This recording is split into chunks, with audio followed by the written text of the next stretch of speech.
Assalamualaikum warahmatullahi wabarakatuh. Perkenalkan, nama saya Akbar Firmansyah dengan NIM 191031331002. Di video ini saya akan melanjutkan materi dampak MNE pada negara tuan rumah dan pada negara sendiri, praktek bisnis global, dan dampak globalisasi di bidang ekonomi dan politik.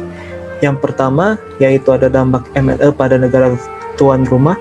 Menurut penelitian yang dilakukan oleh Christopher Kurt, terdapat keuntungan dan kerugian potensial dari operasi MNE bagi negara tuan rumah.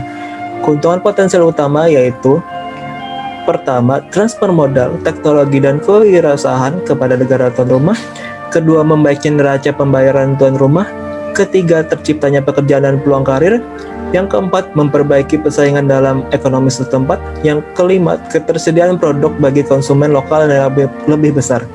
Kerugiannya yaitu adalah penyalahgunaan dari pihak MNE, dan MNE sendiri memiliki kemungkinan lebih besar untuk dilihat secara politik dan tidak peduli dengan ukuran dan kekuasaan, mudah terkena tindakan hukuman dari pemerintah setempat, dan kondisi tersebut perusahaan menghadapi risiko dianggap tidak bertingkah laku etis. Selanjutnya yaitu dampak MNE pada negara sendiri. Dampak MNE tidak terlalu banyak karena tidak ada isu untuk membangkitkan emosional seperti campur tangan politik, gangguan budaya, dan ketergantungan ekonomi. Namun kerugian dari MNE adalah mengalir keluarnya investasi asing dan ditambah berkurangnya pendapatan dari ekspor sehingga akan menyebabkan melemahnya neraca pembayaran nasional.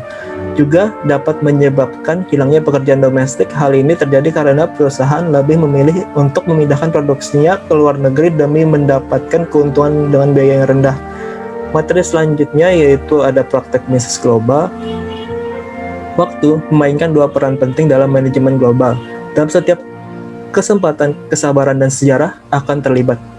Dua peran penting ini yaitu: pertama, manajer tidak dapat begitu saja menyulap organisasi mereka menjadi peserta global dalam semalam. Diperlukan waktu dan usaha hati-hati untuk mendapatkan posisi global dengan cara mendiskusikan berbagai alasan, mencari posisi global, dan kemungkinan jalur yang ditempuh. Yang kedua, globalisasi bisnis menyebabkan terjadinya hubungan di antar para manajer yang bukan hanya tradisi budayanya berbeda, tapi telah berkembang perlahan-lahan mengikuti jalur berbeda selama beberapa ratus bahkan ribu tahun. Jadi tidak realistik mengharapkan hubungan bisnis global untuk berkembang tanpa usaha sungguh-sungguh dan adaptasi. Bisnis dapat menggunakan strategi-strategi berbeda untuk bersaing dalam pasar global. Berikut adalah strategi kunci untuk menjangkau pasar global. Yang pertama adalah pemberian lisensi.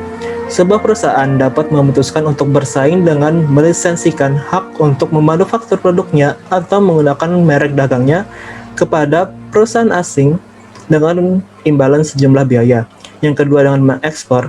Yang ketiga, melakukan manufaktur kontrak, yaitu melibatkan sebuah perusahaan asing yang memproduksi barang berlabel swasta, yang mana sebuah perusahaan domestik kemudian menempelkan nama merek atau merek dagangnya sendiri ke barang tersebut.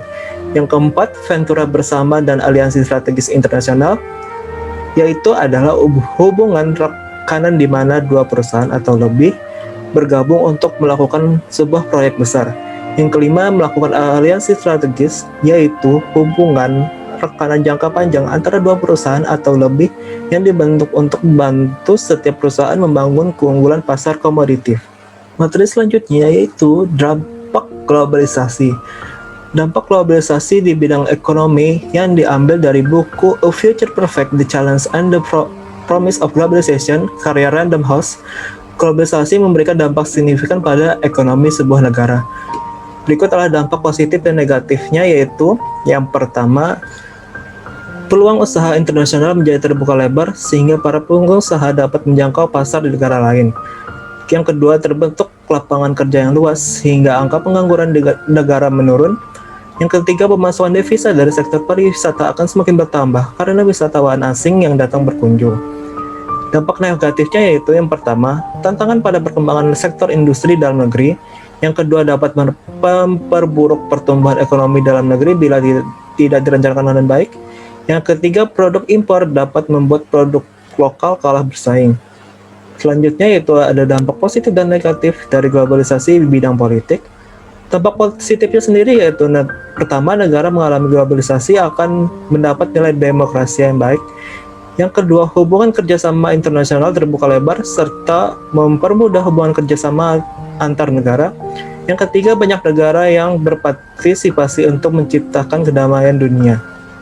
Namun juga memiliki dampak negatif, yaitu yang pertama, munculnya berbagai nilai politik, baik individu, kelompok, mayoritas, maupun minoritas. Yang kedua, munculnya ancaman disintegrasi bangsa dan negara. Yang ketiga, nilai politik berdasarkan gotong royong, kekeluargaan, dan musyawarah mufakat akan luntur. Sekian ya materi yang bisa saya sampaikan. Salah kilafnya mohon dimaafkan. Wassalamualaikum warahmatullahi wabarakatuh.